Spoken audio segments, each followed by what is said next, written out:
Nacional, Morelos, Nacional, Morelos, ¿les parece? A ver, Universal. Buenos días, Presidenta. Salvador Corona del Universal. Presidenta, yo recuerdo que cuando era jefa de gobierno o cuando dejó la jefatura, redujo en un 60-65% el tema de los homicidios dolosos. Aquí, ¿cuál es el objetivo principal al finalizar el sexenio? Y sobre todo, ¿en qué estados han encontrado una retención o que no han logrado bajar los homicidios o los delitos de alto impacto? Y sobre todo, pues, ¿cuál sería el tema? ¿Por qué no se ha podido reducir puntualmente? Es difícil tener una meta de un número. Nuestro compromiso es que cada año vamos a seguir bajando, cada mes, y cada año vamos a seguir bajando, no solo los homicidios, sino también muchos delitos que se conocen como delitos patrimoniales, que le afectan mucho a la ciudadanía. El robo de vehículo, particularmente los delitos con violencia, el robo a casa, habitación con violencia, eso en coordinación con las fiscalías estatales y los gobernadores, porque son delitos del fuero común, pero de todas maneras vamos a seguir disminuyendo estos delitos junto con la extorsión. Entonces, nuestro compromiso de seguirlo haciendo. Realmente las 32 entidades de la República han bajado los delitos. En aquellas entidades donde ha subido un poco, son entidades que tienen muy pocos homicidios. Entonces, al subir de 0.1 a 0.15, pues entonces en términos de porcentaje es mucho, pero en realidad en el número de homicidios totales no es tanto. Es como el caso de robo a habitación con violencia en Morelos. Sí sube 30%, pero estamos hablando de 0.15. 0.15 quiere decir pues que en una semana se comete un delito. Entonces, si se comete 1.1, pues sube mucho, pero en realidad no es tanto. De todas maneras, en Morelos tenemos un trabajo muy importante. Margarita ha hecho un gran trabajo, no lo presumió ella, pero aquí se aumentó en el año 2025 60% el salario de los policías, y está aumentando el número de los policías y está equipando, y particularmente en el nororiente del estado, que hay municipios con mayor incidencia, y estamos trabajando conjuntamente para disminuir los delitos. Entonces, en las 32 entidades ha disminuido, y si ha aumentado en alguna, es realmente en un mes u otro, y es muy poco. ¿Qué necesitamos? Pues trabajar todos los días más para poderle dar resultados a la ciudadanía. ¿Cuáles serían los estados que ustedes están priorizando? Sé que están trabajando en las 32, pero en este momento, ¿cuáles serían? ¿Sinaloa, Michoacán o algún estado que se podría añadir a esta lista que le estén dando prioridad? Bueno, particularmente Michoacán tiene el Plan Michoacán, que es un plan integral, no solamente tiene que ver con disminución de los delitos vinculados con mayor presencia y detenciones, sino y de la extorsión particularmente, que es un delito que afecta mucho en Michoacán, sino un plan integral, como ya lo hemos presentado. En más o menos semana y media vamos a presentar los resultados y el plan de trabajo para el 2026 del Plan Michoacán. Y nos concentramos en los estados en donde hay más homicidios. No sé si los quieres poner de la presentación de Marcela. Bueno, no se ve muy bien, pero estamos hablando de Guanajuato, Chihuahua, Baja California, Sinaloa, a ver si me ayudan ahí con Estado de México, Guerrero, Michoacán, es donde vamos a concentrarnos, y hemos definido también municipios prioritarios. Son cerca de 40 municipios prioritarios, que son los municipios con mayor incidencia, en donde también nos vamos a concentrar todavía más. Presidenta, en otro tema quisiera preguntarle, hoy publicamos en el Universal unas notas respecto a que lanzaron una licitación para contratar a una empresa privada para el resguardo del tren interoceánico. Buscaban 478 elementos, sin embargo fue desierta esta licitación. Y posteriormente, pues no sé si en este momento el tren interoceánico en todo el recorrido desde Tabasco, Chiapas, pues ahora cómo se está resguardando, si es la Marina quien está a cargo de la seguridad, y saber sobre todo cómo va esta investigación, si ya, qué le informa a la Fiscalía, si recuperaron ya la caja negra o los datos del incidente. Sí, el secretario de Marina no sé si quiera contestar sobre el tema de la vigilancia del tren.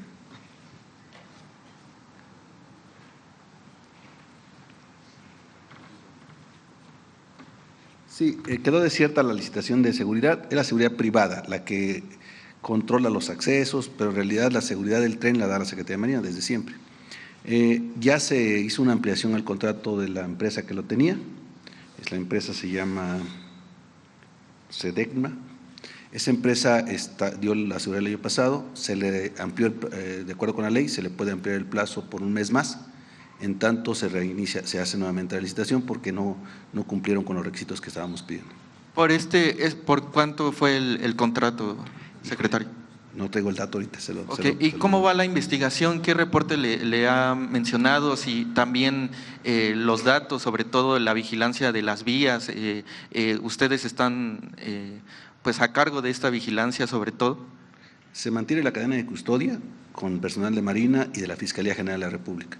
Yo espero que la Fiscalía en breve dé un dictamen de lo que sucedió y pues con toda la transparencia estamos colaborando con la Fiscalía y con la Agencia Regular de Transporte Ferroviario para determinar las causas y que se deslinden las responsabilidades que correspondan. ¿En cuánto tiempo estaría ya la investigación o el dictamen, sobre todo que ya van 2 semanas de este incidente? Depende de la Fiscalía y de los peritos. Los peritos tienen que hacer un análisis completo. ¿Y ustedes no detectaron anteriormente algún incidente, una anomalía en este tramo ferroviario? No, está de acuerdo a los estándares internacionales, se construyó así, es cuestión de que se determine si hay algo que puedan encontrar los peritos. Presidenta, y sobre ese tema… Hemos pedido a la Fiscalía celeridad, no depende de ellos, de sus peritos, de las características de la investigación que están haciendo. De nuestra parte les hemos pedido pues que pueda presentarse lo más pronto que se pueda, evidentemente haciendo la investigación profunda que se necesita. Y lo que le hemos pedido a la Fiscalía en particular es que pueda acelerarse la reparación integral del daño, porque más allá de la causa en particular, pues es un tren que opera Secretaría de Marina, pero es parte pues del Gobierno de México y le corresponde una parte a la aseguradora y otra parte evidentemente al gobierno. Entonces que pudieran acelerar estos procedimientos con el trabajo que está haciendo la Comisión Ejecutiva de Víctimas en lo que sigue la investigación para poder hacer una reparación integral, y la Comisión Ejecutiva de Víctimas pues sigue en contacto con todas las familias. Presidenta, en este incidente lamentable perdieron la vida diversas personas, pues un bufete de abogados pues presentó pues unas denuncias en la Fiscalía General de la República. Y no cree, ¿cuál es su opinión principalmente? ¿No cree que están lucrando con las víctimas, sobre todo, como bien lo había comentado en días pasados, que no denunciaran pues la familia si están recibiendo atención, y sobre todo que también el PAN pues ha interpuesto denuncias pues ya señalando a los hijos del expresidente Andrés Manuel López Obrador? Lo primero es que las víctimas tienen derecho a acercarse a un bufete de abogados, siempre, es su derecho. Lo que decimos nosotros es que no es necesario. ¿Por qué? Primero porque ya hay una carpeta de investigación abierta. Es decir, aunque se presenten otras carpetas de investigación, van a tener las conclusiones que emita la carpeta de investigación que ya se abrió, producto de 14 personas que lamentablemente fallecieron y también pues de todas las personas que resultaron heridas o con alguna consecuencia. Entonces la carpeta ya está, la abre de oficio la Fiscalía por esta circunstancia. Entonces, aunque haya otras denuncias, pues se suman a la carpeta. Así ocurre normalmente con las fiscalías. Entonces, no es necesario para abrir una carpeta de investigación. Y lo segundo es que van a tener reparación integral del daño. Muchas veces se acercan algunos bufetes de abogados con la idea de conseguir dinero para ellos. Les dicen a las víctimas que no les van a cobrar nada, pero al final se llevan un porcentaje de la reparación integral del daño. Entonces, no es necesario para que haya reparación integral del daño, porque nos estamos comprometiendo a que así va a ser. Y la Fiscalía pues tiene que establecer las condiciones de acuerdo a protocolos internacionales y a la ley de víctimas que está establecida. Ya, finalmente, Pemex emitió un informe en la Comisión Nacional de Valores respecto a que la deuda del 2025 la estaría terminando de pagar en 8 años. No sé si tiene conocimientos, ¿le reportó algo Pemex respecto a las deudas de proveedores, Presidenta? Bueno, lo primero es que Pemex este 2025 subió su calificación por todas las calificadoras, y eso es muy importante. Hemos estado informando o informamos a lo largo de 2025 que Secretaría de Hacienda, a partir de distintos instrumentos, ha estado apoyando a Pemex. Inclusive ha habido premios a la Secretaría de Hacienda, premios internacionales, por el trabajo que hicieron relacionado con la administración de la deuda de Pemex. Entonces, se ha hecho de manera muy profesional y con mucha creatividad y de manera muy transparente. Para la deuda de proveedores de Pemex se creó un instrumento especial, en realidad para la inversión del 2025, para garantizar la inversión del 2025 y que con su propio presupuesto Pemex pagara la deuda a proveedores. Este vehículo financiero que se realizó con Banobras, Nafinsa y bajo la coordinación de la Secretaría de Hacienda y una revisión muy estricta, Pemex pues tiene que ir cubriendo estos montos, pero está perfectamente garantizado en la planeación de Pemex. Fue un trabajo muy minucioso que se hizo en una reunión permanente que tuvimos, bueno, que tenemos todavía, 1 o 2 veces a la semana, para poderle dar el impulso a Pemex que requiere. Este 2026 va a ser muy importante el trabajo de Pemex en distintas áreas, tanto en la producción de petróleo y de gas, como en la transformación, tanto en refinación, que ya alcanzamos el 80% de la producción, más bien del consumo nacional con producción de Pemex, como lo que tiene que ver con la petroquímica también. Entonces, Pemex va muy bien, va trabajando muy bien, y fueron acciones que se realizaron pues con todo el marco necesario y supervisado por Secretaría de Hacienda. Gracias. Bueno, vamos ahora del lado de Morelos. A ver, la compañera. Gracias, Verónica Bacás, corresponsal SMX, Grupo Fórmula Morelos y Presente Morelos. Yo quisiera preguntarle primero, Presidenta, por el lado de la economía. El año pasado pues tuvimos lamentablemente el cierre de Nissan. Si bien decía el secretario Marcelo Ebrard pues que no estaban tan preocupados porque eso se trasladaba a Aguascalientes, pero para Morelos pues representa un golpe muy fuerte, la pérdida de más de 3,000 empleos ahí. ¿Cómo podrían ayudar a Morelos para que lleguen más inversión? Tenemos un atraso económico de más de 30 años.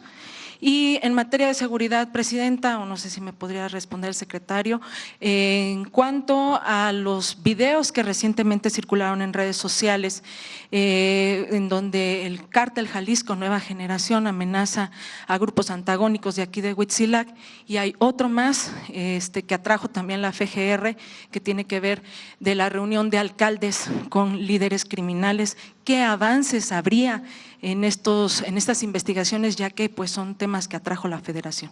Gracias. Estamos trabajando con la gobernadora para poder atraer inversiones y particularmente pues para generar empleos particular por el cierre de la planta de Nissan. Y está trabajando Margarita con la Secretaría de Economía Federal. Yo espero que pronto podamos dar buenas noticias, no solamente en el tema de manufactura y particularmente la automotriz, sino también estamos apoyando en el campo. Este año también va a haber un impulso particularmente pues, a toda la producción del campo que caracteriza a Morelos. Y sobre seguridad.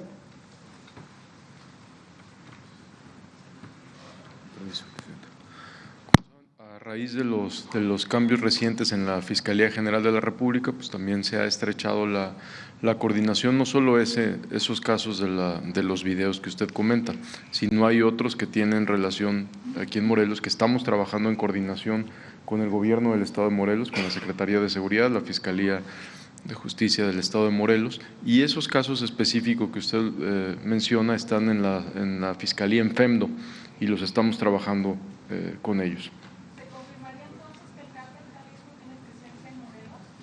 Se ha confirmado, hemos tenido detenciones aquí de células afines a ese cártel sí, desde hace tiempo. No sería algo nuevo, hemos tenido ya detenciones en meses pasados aquí en el estado de Morelos relacionados con esas células. ¿Y se investigaría a los alcaldes que están relacionando? ¿Se está investigando bueno, al de Acuautla, Tlatlaucan, que están involucrados en este video? Hay varias denuncias y la Fiscalía General de la República va a determinar si hay suficientes elementos para la investigación de las personas denunciadas.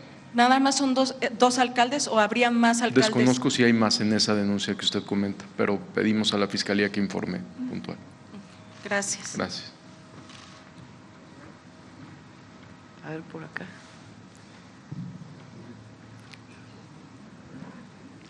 Presidenta, buenos días a todos. Preguntarle, Presidenta, Israel Aldave de Grupo Fórmula, perdón, me presento. Preguntarle si usted solicitó al Senado o qué le informó el Senado de la República para posponer este permiso que se iba a otorgar para que elementos de las Fuerzas Armadas de los Estados Unidos vinieran a nuestro país a dar adiestramiento a… Tiene que haber una reunión extraordinaria porque se aprueba por el Pleno del Senado y hasta donde tengo entendido el Senado no particularmente por esta razón, sino había otras iniciativas que se tenían que aprobar, entonces decidieron hacerlo hasta febrero, que es el momento en que inician ya el periodo de sesiones normales. No tiene nada que ver con lo que ocurrió en Venezuela. No, porque esas son acciones que se realizan desde hace mucho tiempo y evidentemente constitucionalmente pues tiene que haber la aprobación del Senado.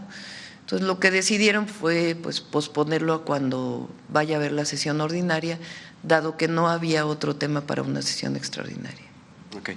Por otra parte, Presidenta, ayer se dio a conocer el trabajo conjunto entre la Policía Nacional de España y la DEA, en la que desmantelan, ellos dicen, a una banda criminal hispano-mexicana que traficaba metanfetamina de México justamente a este país de Europa. Preguntarle si ustedes les avisaron respecto a este operativo y si ustedes ya también están llevando a cabo investigaciones porque la metanfetamina, se dice, era traficada al interior de placas de mármol que salía justamente de México para España directamente.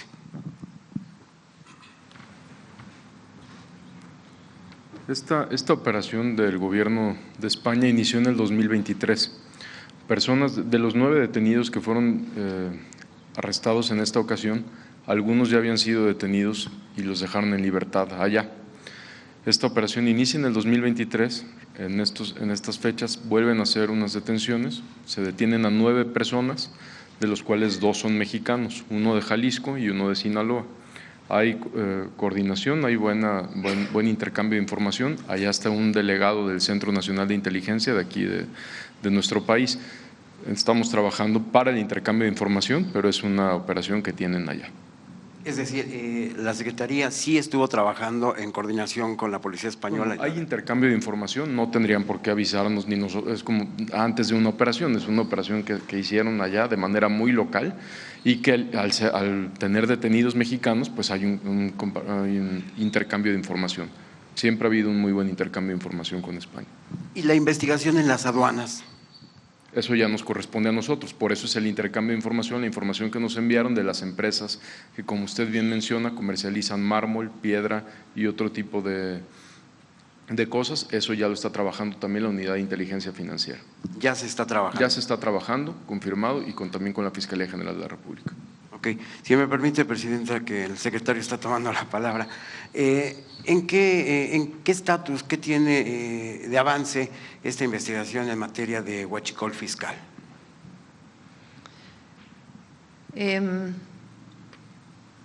Yo creo que hay que pedirle a la Fiscalía que haga su información. ¿Cómo estamos trabajando? Y ya lo vamos a poder presentar.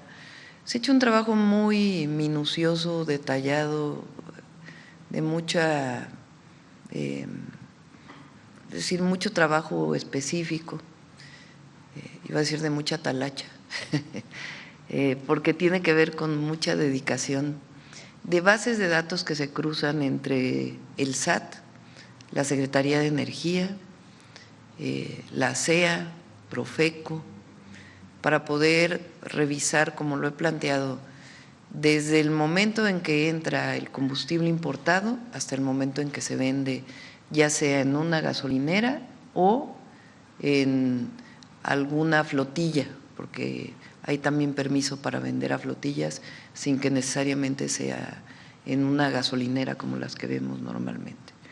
Ese trabajo ya está listo. Si ustedes ven en las carreteras vehículos que transportan combustible, que tienen una forma especial, tienen un QR ya muy grande. Ese QR es un sistema obligatorio que puso la Comisión Nacional de Energía para que se conozca de dónde viene ese combustible y a dónde va ese combustible. Es una calcomanía y tienen que tener todos los permisos. Si no traen ese QR, son detenidos por la Guardia Nacional. Ha habido recientemente muchas detenciones que tienen que ver con esto. Entonces es una parte administrativa de mucho trabajo que se ha estado haciendo y en el que está participando también la Fiscalía General de la República.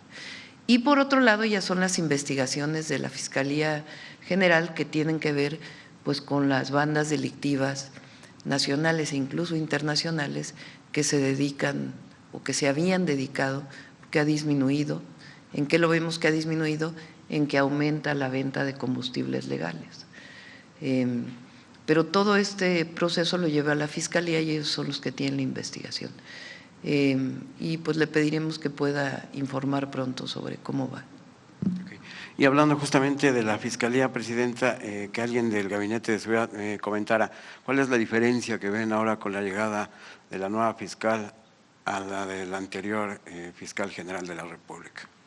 Como ustedes saben, nosotros trabajamos juntos en el gobierno de la Ciudad de México.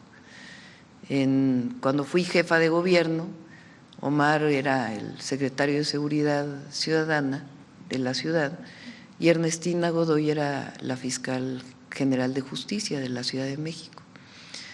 Son equipos que vienen trabajando pues ya desde 2019. Entonces ahora naturalmente no… se trabajaba en coordinación con el fiscal Gertz, pero naturalmente son equipos de trabajo que vienen ya desde hace mucho tiempo con mucha coordinación. Entonces esto facilita mucho el trabajo que se hace. Ernestina estuvo aquí en la mañana, ella en su momento dará información a los medios y a la ciudadanía de cómo está fortaleciendo la Fiscalía General de la República, lo que se llaman las delegaciones de la Fiscalía en los estados y el programa de trabajo integral que ya está desarrollando.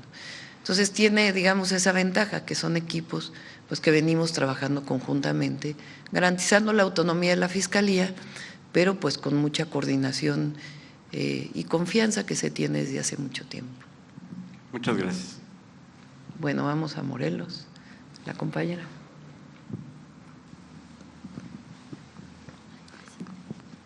Muy buenos días, Presidenta. Marcela García, de Grupo Diario de Morelos. Preguntarle, hace un año anunciaba los proyectos prioritarios para el Estado de Morelos, entre ellos el distribuidor vial para la UAM, apoyó a la UAM este fin de año, pero también preguntarle qué otros proyectos, qué avance tiene este distribuidor entiendo este año iniciaría, ¿qué otros proyectos prioritarios tiene para el estado de Morelos? Y en materia de seguridad, Huitzilac ha sido un municipio donde hay delitos como la tala ilegal, muchos videos que circulan en redes sociales de asaltos que se están dando y también secuestros express. ¿Qué acciones específicas para el municipio de Huitzilac se contemplan independientemente de las que han anunciado para salvar el bosque de agua?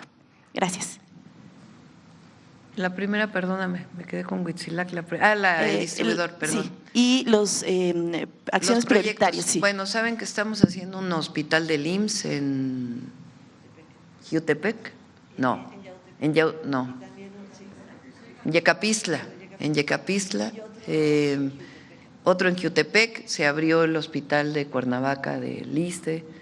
Y distintas acciones que tienen que ver con fortalecimiento de la atención a la salud. En el caso de Morelos, este año se hizo una repavimentación muy importante en distintas carreteras y algunos puentes de este camino que se llama Tierra y Libertad, y este año inicia la construcción de el puente que va a la universidad y nos hemos comprometido con Margarita del Centro de Convenciones, un centro de convenciones para fortalecer el turismo que tiene que ver con congresos y otras actividades de este tipo para Morelos, además de los apoyos al campo y otras acciones que vamos a desarrollar. Entonces, este año inicia el distribuidor vial y también este año el centro de convenciones de Morelos. Vamos a hacer un programa para todo el país, muy intensivo de repavimentación de carreteras federales, que es muy necesario, y también Morelos se va a beneficiar. Y sobre Huitzilac, no sé si quieras, Omar, o tú, Margarita, contestar.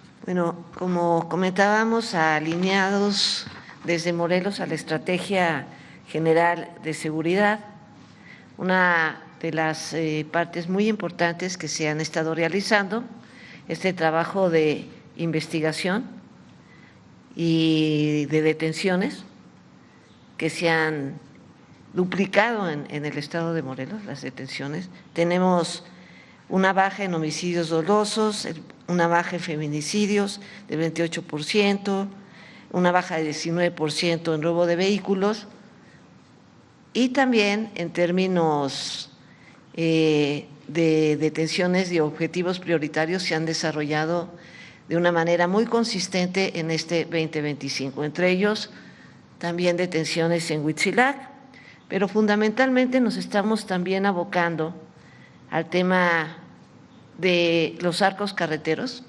En este año 2025 se invirtió en 12 arcos carreteros que significan el 50% del Estado. La meta para el 2026 van a ser el 100% de arcos carreteros, que lo hemos logrado gracias a la coordinación de esfuerzos del gobierno federal, del gobierno estatal y de algunos municipios. Y vamos, por supuesto, a fortalecer todo el tema de investigación vía las cámaras. O sea, va a ser un estado muy vigilado. No había ni siquiera cámaras en Huitzilac. Pese a ello, logramos resolver casos muy importantes de secuestros express, precisamente, que se dio los resultados con una poca tecnología. Entonces, estamos preparados para este 26 dar mucho mejores resultados en el estado de Morelos y específicamente en Huitzilac, como lo hemos venido trabajando. ¿Hay un plan específico para reducir la extorsión, que es uno de los delitos que incrementó? Estamos trabajando con la nueva legislación, que fuimos el primer estado que armonizamos la ley contra la extorsión. Eso nos permite a nosotros tener más elementos jurídicos y sí ha aumentado de una manera muy importante.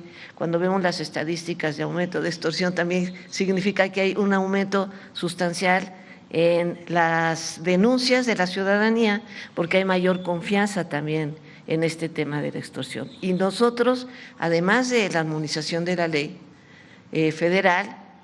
En el Congreso del Estado se establecieron también algunas nuevas reformas que tienen que ver con los famosos papelitos, que son con los que se extorsiona a las personas en particular, con las mantas, con los narcocorridos, es decir, una serie de aspectos que también tienen que ver mucho con la situación del crimen. Entonces, creo que estamos avanzando de una manera consistente. Gracias. Finalmente, presidenta, en Morelos, en este año mundialista, Morelos, por la cercanía con la Ciudad de México, ¿se contempla algún apoyo a alguna actividad para la entidad? Gracias. Vamos a hacer, incluido Morelos, varios campeonatos, torneos, ya los vamos también los anunciamos el año pasado y le vamos a dar seguimiento. Y también la construcción de varios, bueno, el mejoramiento y construcción de canchas de fútbol, con semilleros de niños niños y adolescentes en equipos de fútbol. Bueno, vamos para acá.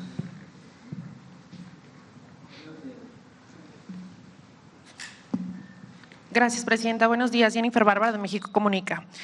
Presidente, el gobierno de Baja California anunció ayer la beca Corazón de Cimarrón con una inversión de 134 millones de pesos para garantizar la continuidad de estudios de alumnos de licenciatura en situación de vulnerabilidad de la Universidad Autónoma de Baja California. ¿Qué mensaje les envía a las y los bajacalifornianos con este apoyo a la educación pública? Qué bueno. Felicidades a la gobernadora y a todos los jóvenes. Es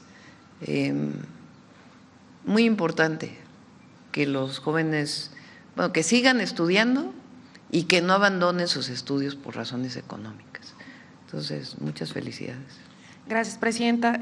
Presidenta, en otra pregunta, ¿qué opina sobre la diputada de Morena, Alejandra Anc, que recientemente fue detenida en la frontera de Caléxico con 800,000 pesos y que ella respondió que es el fruto de sus ahorros y la venta de un carro, pero que se le olvidó guardar el dinero en su casa? No sé si tengan más información sobre este caso de la diputada que fue detenida cuando cruzaba, no lo traen. Bueno, pues tiene que dar explicaciones ella sobre que se haga la investigación. ¿Algún mensaje a los funcionarios? ¿En general? Sí, claro. Pues que se comporten como debe ser. Primero, lo he dicho muchas veces y lo mantengo, lo sostengo, y es un mensaje a todos y no solamente a los que pertenecen a nuestro movimiento, sino a todos. El poder es humildad y uno tiene que comportarse siempre sirviendo al pueblo y manteniendo una vida honesta y en la justa medianía, como debe ser. Evidentemente, si hay un delito, pues tiene que ser investigado por las fiscalías, ¿verdad? Entonces, en este caso no tengo más información, pero vamos a ver si es un tema de Fiscalía Estatal o de la Fiscalía General de la República. Gracias. Presidente, el secretario Omar García Harfuch informó que se investiga a los sindicatos Usón y ACME. Sin embargo, existen señalamientos contra el sindicato Libertad, cuyo dirigente Hugo Bello Valenzo, actualmente preso, presuntamente seguiría operando desde el Reclusorio Sur a través de su hijo, Axel Bello Pantoja, con acusaciones de extorsión, despojos y presunto huachicol del agua. Además, se reportan hechos violentos en Puebla y Tlaxcala, incluido el incendio de maquinaria de una empresa privada encargada de la ampliación de una autopista. Ya existen investigaciones en la Fiscalía de Tlaxcala contra Axel Bello Pantoja, quien también tiene una orden de aprehensión vigente por homicidio, y Óscar Pozos Vergara, otro líder sindical identificado como operador de huachicol en la región. ¿Qué acciones tomará su gobierno para desarticular organizaciones criminales que se presentan como sindicatos y actúan con impunidad? Omar. Las acciones se han estado tomando desde el inicio de la administración de la presidenta, como así nos lo instruyó. Ha habido varias detenciones relacionadas con sindicatos. En el Estado de México detuvimos a un líder importante apodado El Choqui, en otros estados, en Coahuila, en la región de Laguna también. Para este que usted menciona, que ya tiene orden de aprehensión de Tlaxcala, nos ponemos en contacto inmediato con Tlaxcala y apoyamos en la cumplimentación de la orden de aprehensión. Todas las denuncias que nosotros recibimos, y ahora como bien lo señaló la señora presidenta, con la llegada de la fiscal Ernestina Godoy, pues vamos a estrechar la coordinación para cualquier denuncia que llegue de extorsión, es prioritario. Secretario, las víctimas tienen miedo de que por su influencia su defensa legal pueda salir de prisión. Tenemos no tengo conocimiento de que vaya a salir de prisión, pero lo revisamos con la Fiscalía de la Ciudad de México, que también tenía una orden de aprehensión, recuerdo, que fue cumplimentada en la Ciudad de México. Le agradezco mucho. Gracias, presidente. Para que tengan conocimiento, de esta persona, el padre, el que mencionas, fue detenido por Ernestina Godoy cuando fue fiscal general de justicia de la Ciudad de México. Y es cero impunidad. No puede, con la careta de ser de un sindicato, estar cometiendo delitos de extorsión o de otro tipo. Entonces, en particular, en este caso, ya está la experiencia de Ernestina en la Ciudad de México y pues que se investigue. Muchas gracias, presidente. Sí. Vamos a Morelos ahora, perdón, compañero.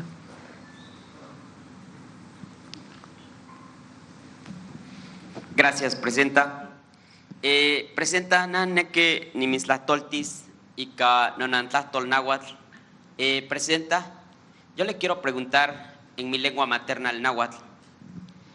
Yaloa otiquitaque, que Ipanostli pasó de la reforma, Ipancalpan, Ciudad de México, Inquitlalque, Tlaixcopintle de Masehualcihuahmi. Pampatame tiquita ika nican insihuahme, y aman no esquimita que me esquinsihuaita, iguan kipias no in kipanoa on discriminación, violencia. Igual saca no tiquita, Kashkinkawilia, Nahuiltisque para proceso electoral. Presidenta, yo le quiero preguntar. El día de ayer vimos la colocación de estatuas en Paseo de la Reforma en respeto a las mujeres indígenas. Pero en Morelos y en el país hemos visto que las mujeres indígenas siguen con esa discriminación, ese racismo, y en muchos de los casos no les permiten participar en los procesos electorales. Bueno, son dos temas con los que quisiera contestar. El primero es, ayer colocamos 6 esculturas, estatuas, monumentos, dedicadas a 6 mujeres indígenas que pertenecieron a grandes civilizaciones. Entre ellas Malintzin, que parecería, porque así nos lo enseñaron en su tiempo, que la Malinche era el símbolo de la traición, porque como mujer indígena se acercó a Cortés. Y durante todo el 2025 hubo varios foros, porque fue dedicado a la mujer indígena, el 2025, en donde se recuperó a Malintzin, porque en realidad fue una mujer que en las condiciones en las que estaba, pues decidió usar la palabra, hablaba 3 lenguas para poder hacer una conciliación entre los pueblos. Y la visión desde ahora pues es distinta a la que en su momento escribió Paz en el laberinto de la soledad. Por eso es la recuperación de la imagen y del símbolo de Malintzin, junto con otras 5 mujeres indígenas. Parece algo menor, pero en Paseo de la Reforma, primero no había mujeres hasta que fui jefa de gobierno. Hicimos el Paseo de las Heroínas con 13 monumentos de mujeres en la historia de México, entre ellos a la heroína anónima o a las heroínas anónimas. Y ahora son 6 mujeres indígenas, que lo que muestra es el legado y la conciencia de que las mujeres indígenas son origen, resistencia y visión del México de hoy y del futuro. Y como ese símbolo de las 6 estatuas, de los 6 monumentos, pues es el trabajo que estamos haciendo de manera permanente porque queremos que se erradique cualquier forma de discriminación, de clasismo, de racismo, de machismo, particularmente hacia las mujeres indígenas.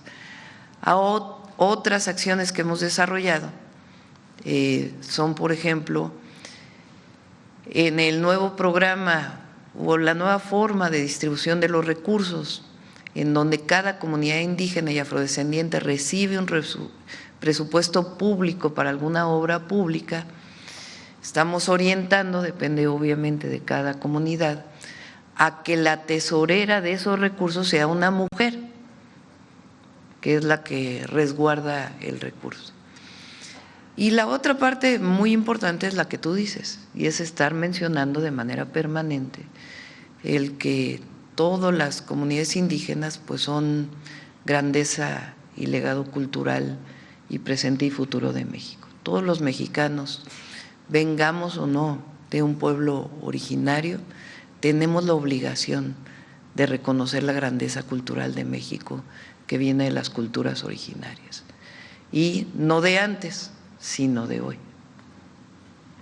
Presidenta, igual aman que me aman, tiquitas vipan calpame hipanica México, comunidades indígenas que pia que quiselías tomin y programa Faispian. Guanane que ni mislas toltis y pan ni can calpan Morelos, que es que no temacas campaón calpame, más igual calpame, quiselis que tomin. Presidenta, en el programa federal Faispian se otorga recurso a las comunidades indígenas. Quiero preguntarle cuál va a ser el presupuesto que se le va a destinar a las comunidades indígenas del Faispian para el estado de Morelos. No tengo el dato para Morelos, a ver si me lo da Ariadna. Este año tiene 1,000 millones de pesos más que el año anterior. Fueron 12,500 millones el año 2025 y este año tiene como 13,500 millones ese programa. Igual Zacatlamen y Mislastoltis, presidenta, Nani Gualewa de Copalillo Guerrero. No toca ni no Asensio, Guanamanik de Quipano ni Campan Informatimas, ni Chantepan Calpan Morelos, pero Campan Igualewa, Shlahonka a drenaje, Shlahonka agua potable, igual y pan centro de salud y toca centro de salud servicios ampliados. Ontequipanoa, ya shopquinia que tequipanosque y pan fin de semana, no cagua hasta las 5 de la tarde. Igual sei chocatzi omic de Mactlacle Omexistle y ca Oquicuascolol. Presidenta, yo vengo de una comunidad indígena en el estado de Guerrero, en Copalillo. Hoy vivo aquí en Cuernavaca, Morelos, soy reportero indígena para Informatimas. Y quiero preguntarle, en el caso de mi comunidad en Guerrero, en Copalillo, una menor de edad de 12 años, de nombre Mitzi Sofía Antonio, falleció a causa de un piquete de alacrán. Hemos avanzado en el municipio, pero aún lacera la falta de medicamentos y sobre todo la atención a las personas indígenas porque no pueden acceder a este suero antialacrán y fallecen, como es el caso de la niña Mitzi Sofía Antonio, que falleció a causa de un piquete de alacrán. Pero además en el Centro de Servicios de Salud Ampliados en Copalillo Guerrero, los médicos ya no quieren prestar el servicio a partir de las 5 de la tarde. Se van y los fines de semana no hay servicio en esta comunidad. Muchas gracias. Soy Nino Asensio de Informatimas. El programa de rutas de la salud es para el IMSS Bienestar, en donde está Guerrero y también Morelos. Son una manera de distribuir los medicamentos que están determinados por el IMSS Bienestar y Secretaría de Salud a través de protocolos de atención y van todos los meses a distribuir medicamentos. Y ahí tiene que estar necesariamente el suero antialacránico para ciertos lugares. Vamos a revisar en particular cuándo ocurrió este caso y garantizar que en efecto llegue el suero antialacránico porque existe, hay en existencia y a través de las rutas de la salud tiene que llegar.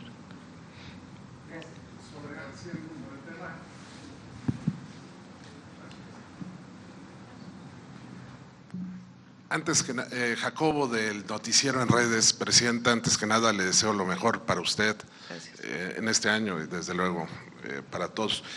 Ayer anunció la Fiscalía General de la República un avance más en el entramado de García Luna y lo hizo Ulises Lara, que hoy, además de tener una responsabilidad en la Fiscalía, vuelve a tener la función de vocero y fue delegado aquí de la Fiscalía General de la República. Entonces, si me permite, como primer pregunta, ¿hasta dónde llega el caso de García Luna? Porque tal vez los jóvenes que hoy tienen 17 años no saben quién fue García Luna. ¿Y hasta dónde llega este entramado? Y habría la posibilidad de que en una próxima conferencia nos puedan ustedes presentar cronológicamente, también, no sé, con una infografía, los nexos, los vínculos y cuál fue el daño que causó este personaje y si aún hay expedientes abiertos de colaboradores, de gente al servicio de García Luna. Esa sería la primera pregunta y aprovechando que le mencionaba Ulises Lara, pues él como delegado de la Fiscalía General de la República acá en el tiempo que estuvo en esa responsabilidad, conoce muy bien el caso de de Uriel Carmona, que era el fiscal de acá. Me llama mucho la atención los resultados que se han tenido aquí en materia de seguridad, porque era un cochinero y con un fiscal que evidentemente operaba para muchos intereses ajenos a los de la población de Morelos. Entonces, como primer pregunta, si pudiera haber una exposición amplia del tema de García Luna y qué ha pasado con el caso de Uriel Carmona. Lo preparamos para alguna mañanera, pero digamos, nosotros conocemos, lo más conocido de García Luna es el periodo de Calderón, donde fue secretario de Seguridad Pública y después, es decir, lo conocemos de esa época, como que coordinó todas las labores relacionadas con lo que Calderón llamó la guerra contra el narco. Tiempo después fue detenido en Estados Unidos, hoy está sentenciado por sus vínculos con los grupos delictivos. Es decir, Calderón puso en manos de un delincuente la famosa guerra contra el narco. ¿Qué pasó después de que García Luna deja la Secretaría de Seguridad Pública del Gobierno Federal? Se dedica a hacer negocios de seguridad y tiene muchos contratos, entre otros con instituciones del Gobierno Federal y estatales. El PAN también, ¿verdad?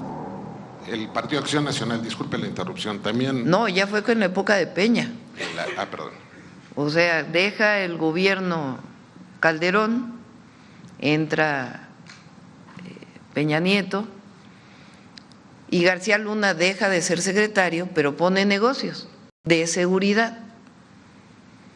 Y hay investigaciones posteriores, porque resulta que pues muchos de los contratos que hizo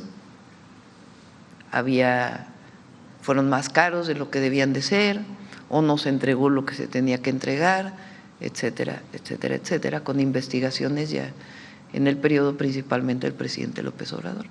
Estas detenciones que recientemente ha hecho la Fiscalía tienen que ver con esas denuncias de colaboradores de García Luna relacionados con sus empresas, con contratos.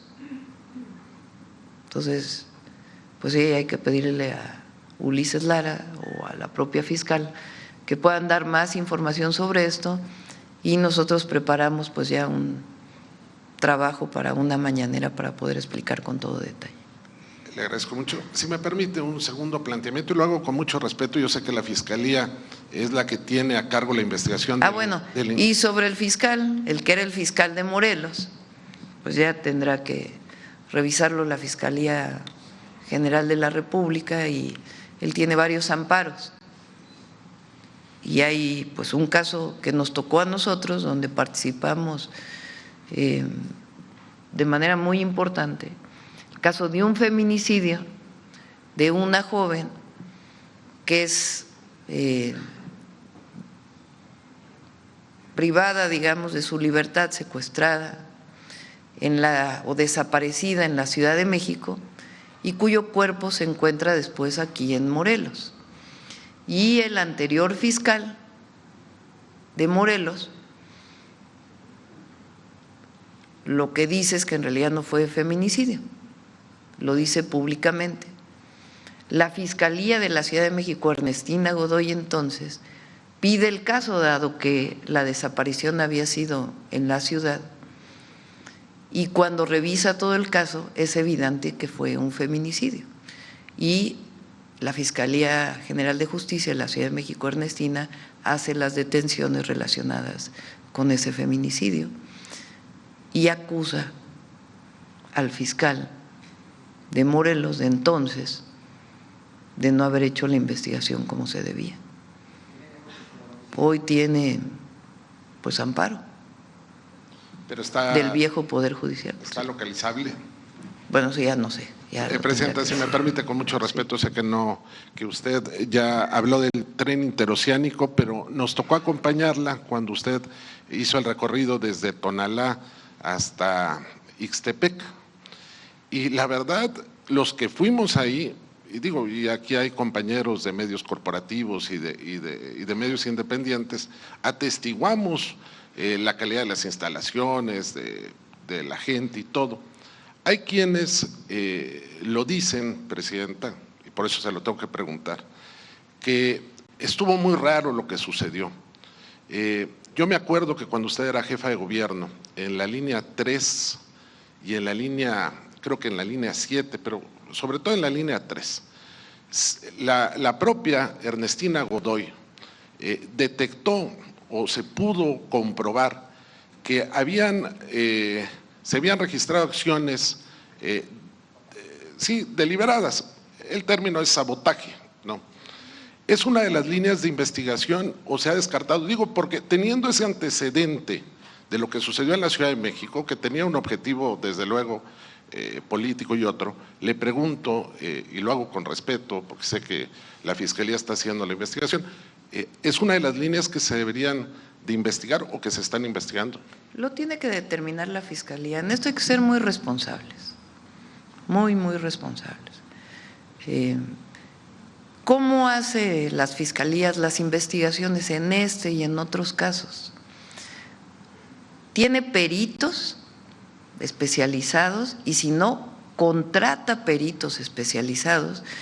Por ejemplo, sabemos que la fiscal general convocó al Colegio de Ingenieros para que le pudiera ayudar en algunas investigaciones relacionadas con el peritaje. O no sé si contrató, pero bueno, se acercó al Colegio de Ingenieros para que pudiera ayudarle en algunos peritajes, el Colegio de Ingenieros de México.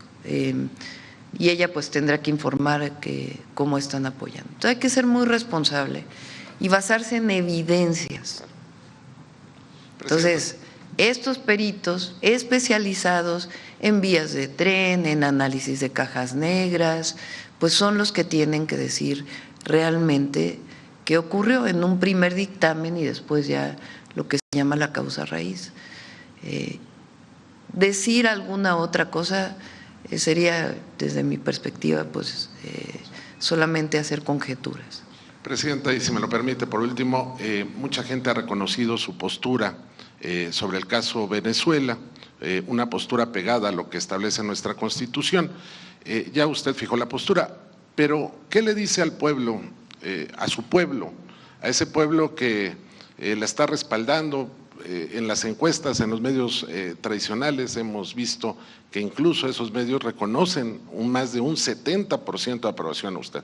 Pero ¿qué le dice al ama de casa, al campesino, al estudiante, a quien se está transportando en este momento, en un momento donde, desde luego, es un momento que debe ser muy cuidadoso todo lo que se dice, todas las acciones? Me acuerdo que cuando usted estuvo en Kananaskis con el primer ministro de Canadá, Carney, él entregó usted, cuando usted le estaba entregando un balón,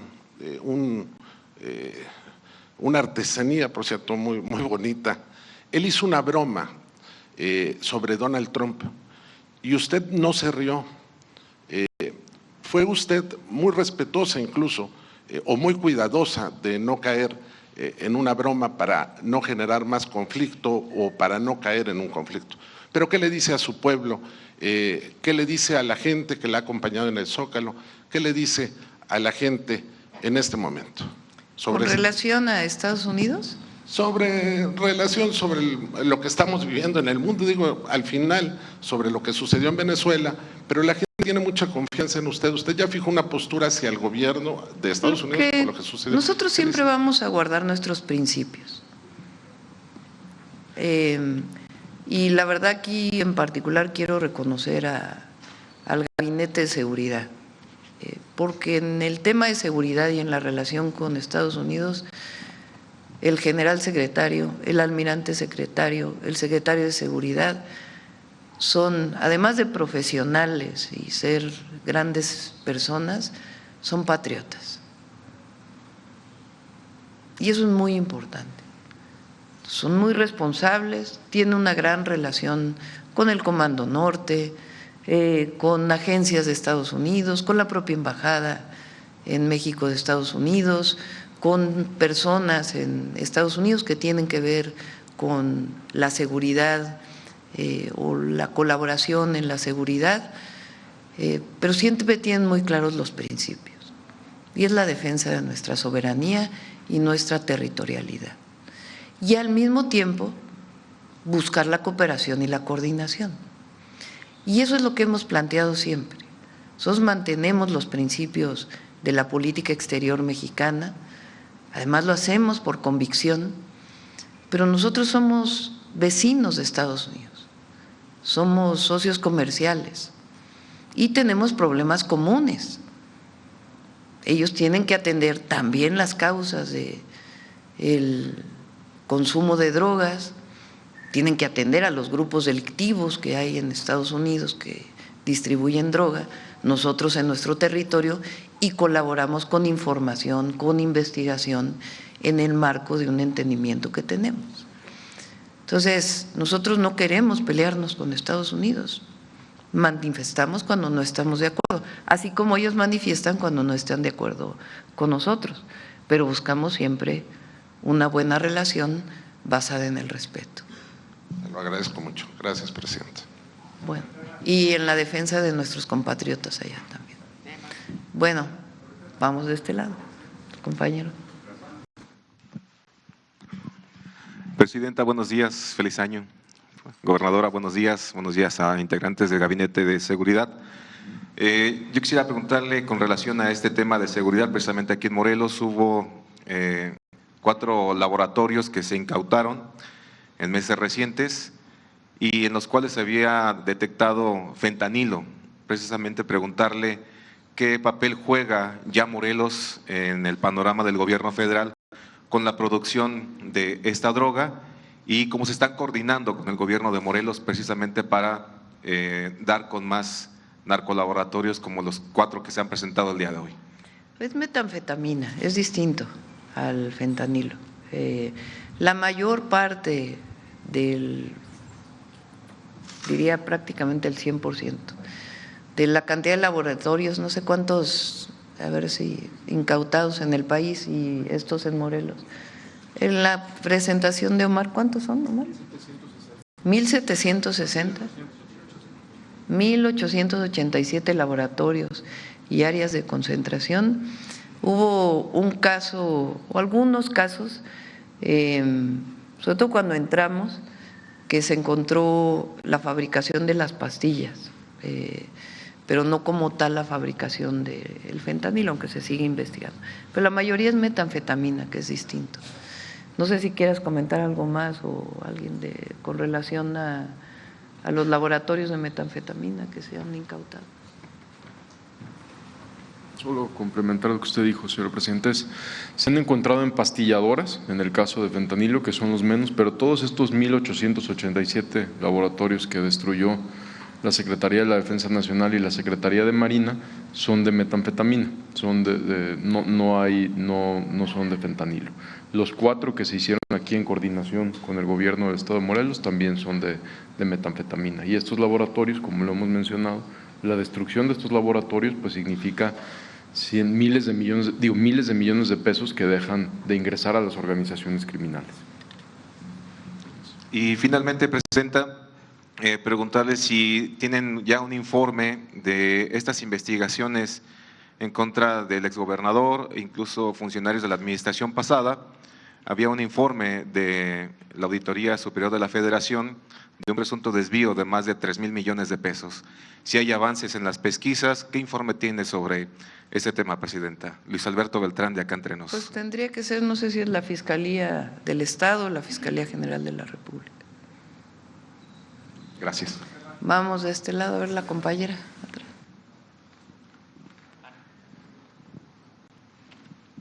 Allá son 9:25, ya vamos. Ya voy rápido. Gracias, Presidenta. En Viña de Francia, de Le Monde. Sobre Cuba, usted no ha recibido los datos de Pemex, ¿verdad? Ayer nos los dieron, incluso en petróleo crudo es un poco menos de lo que fue en 2024, lo que se contrató en 2025. Okay, pero se los damos después si quieren para… quería saber si usted considera que… Y repito, es similar al que viene dándose desde gobiernos que no eran de Morena. No desde es Salinas algo de nuevo. Gortari, ¿no? Es eso. Sí, incluso con Peña Nieto, incluso con Calderón también. Okay. Quería preguntarle si usted considera que otros países tienen que dar ayuda humanitaria al pueblo de Cuba, dado que la inmensa mayoría de los países votan en la Asamblea de la ONU en contra del bloqueo, pero que finalmente pocos países dan ayuda humanitaria. Bueno, depende de cada país. Los bloqueos desde nuestra perspectiva dañan a los pueblos, más allá de los gobiernos. Y buscamos dar ayuda humanitaria. Ahora que fue el huracán que tuvo daños, se apoyó como se ha apoyado a muchos otros países. Okay. Sobre CFE Internacional, ¿está involucrado en proyectos para exportar gas a Asia y Europa? CFE Internacional compra gas a Estados Unidos para el consumo en México. Está involucrado en varios proyectos que están tanto en Tamaulipas como en el Golfo de California, en Sinaloa, con inversión extranjeras. Esas plantas son altamente contaminantes y de hecho la población en Estados Unidos lleva años luchando para prohibir ese tipo de proyectos. Son plantas de gas natural licuado para después exportar. ¿Qué va a ganar México con esos proyectos más allá de un retorno financiero para la CFE? Son proyectos, muchos de ellos se firmaron en el periodo del presidente López Obrador. Uno está en el Golfo y otros, hay varios en el Pacífico. Algunos ya iniciaron, otros todavía están por iniciar. En todos los casos hay estudios de impacto ambiental.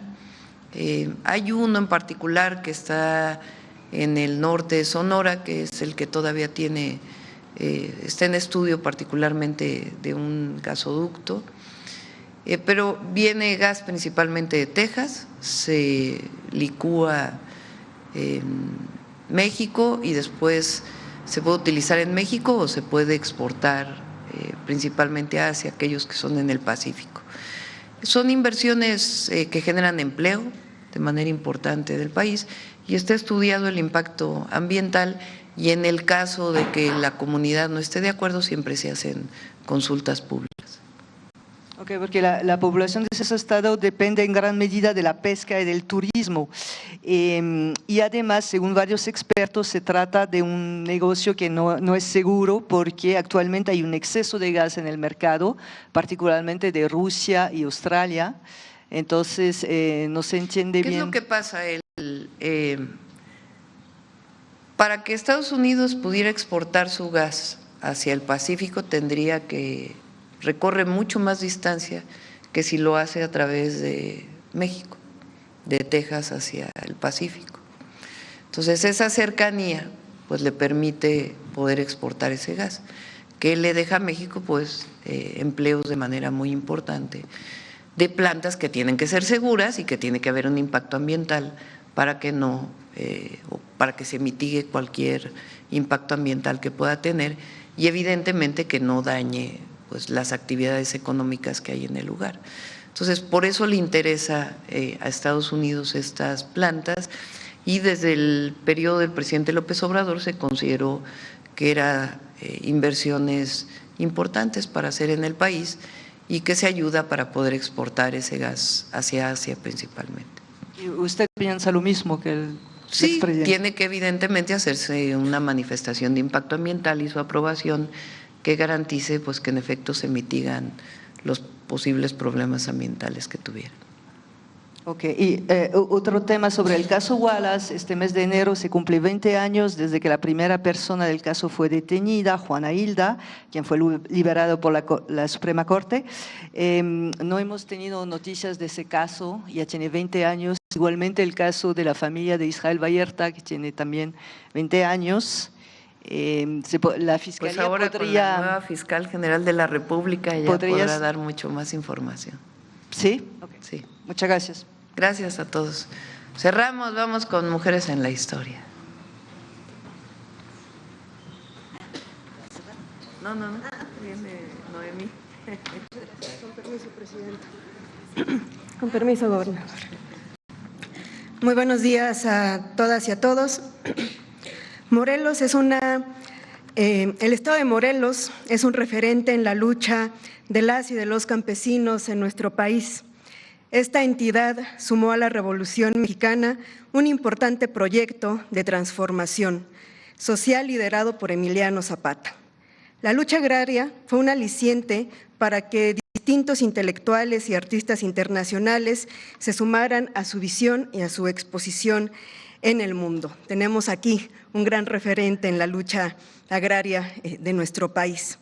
Distintas personalidades llegaron a México para evidenciar las desigualdades del régimen porfirista, pero también para nutrir a los grupos intelectuales y políticos que se sumaron a la Revolución Mexicana. Entre estas personalidades tenemos a Tina Modotti. Conozcamos México desde los ojos de esta fotógrafa.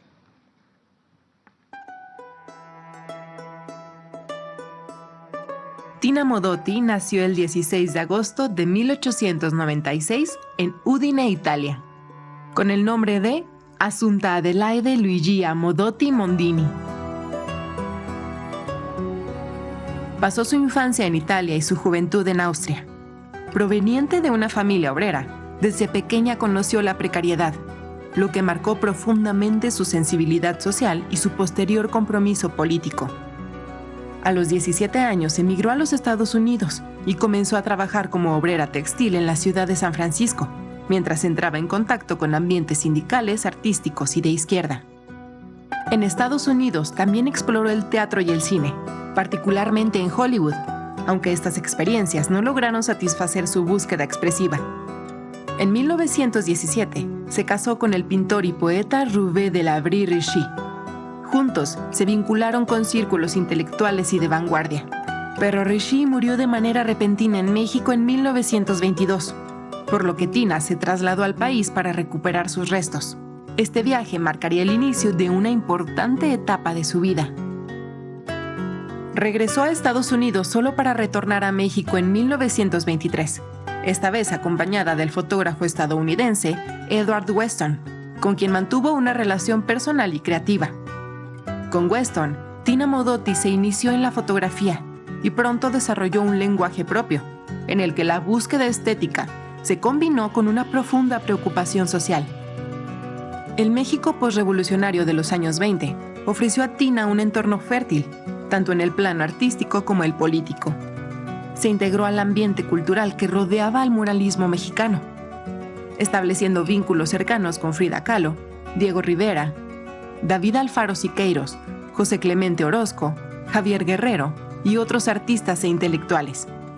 En este contexto, Modotti realizó un importante trabajo de documentación fotográfica de los murales, así como de fotografías de obreros, campesinos, manifestaciones políticas, objetos simbólicos y escenas de la vida cotidiana popular. A partir de su incorporación en 1927 al Partido Comunista Mexicano, su fotografía adquirió un carácter abiertamente político. Colaboró con el periódico El Machete, órgano del partido, y participó activamente en organizaciones como la Liga Antiimperialista de las Américas y el Socorro Rojo Internacional. Sus imágenes dejaron de buscar únicamente la perfección formal para convertirse en instrumentos de denuncia, propaganda y educación política. Entre 1927 y 1929, Tina Modotti realizó una intensa labor fotográfica vinculada al movimiento agrarista radical, documentando asambleas campesinas, escuelas rurales y proyectos educativos impulsados por las escuelas libres de agricultura. En estos años, registró la organización colectiva, el trabajo del campo y la dignidad de los campesinos. En 1929, Tina Modotti vivió uno de los momentos más difíciles de su vida, el asesinato a sangre fría del intelectual comunista cubano Julio Antonio Mella, mientras ambos caminaban por calles de la Ciudad de México. Modotti fue interrogada por la policía en calidad de sospechosa, en un intento burdo por hacer pasar el homicidio como un crimen pasional, pese a que había pruebas de que se trató de un asesinato político. En un contexto de represión política en contra de los militantes comunistas, Tina Modotti fue expulsada de México en 1930. Vivió exiliada en varios países de Europa. Participó activamente en la Guerra Civil Española, donde colaboró con la causa republicana como enfermera, organizadora y militante, bajo el nombre de María. En 1939, regresó nuevamente a México, donde vivió sus últimos años alejada de la fotografía y bajo vigilancia política. Falleció el 5 de enero de 1942 en la Ciudad de México. Artista y militante, comprometida con las causas de su tiempo, Tina Modotti dejó un legado fundamental en la historia de la fotografía y del arte político mexicano del siglo XX. La fotografía de Modotti capturó un México en movimiento, en el que el pueblo era partícipe de sus transformaciones, pero también entendió que elementos como el maíz, las herramientas de trabajo o la ropa de algodón no solamente eran objetos, sino sinónimo de lucha y resistencia constante, como los bordados de las mujeres de Tehuantepec, en el estado de Oaxaca. Muchas gracias. Buen día.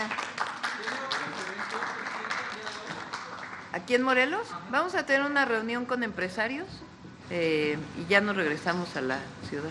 Mañana sí la conferencia en Acapulco. Mañana damos conferencia en Acapulco y ahí sí ya nos quedamos viernes y sábado en Guerrero y el domingo vamos a la costa de Michoacán.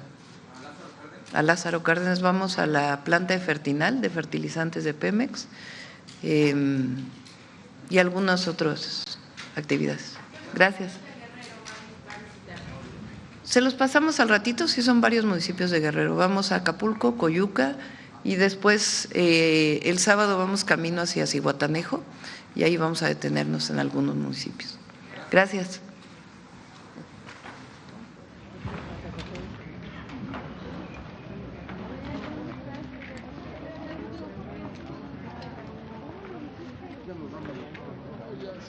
Sí.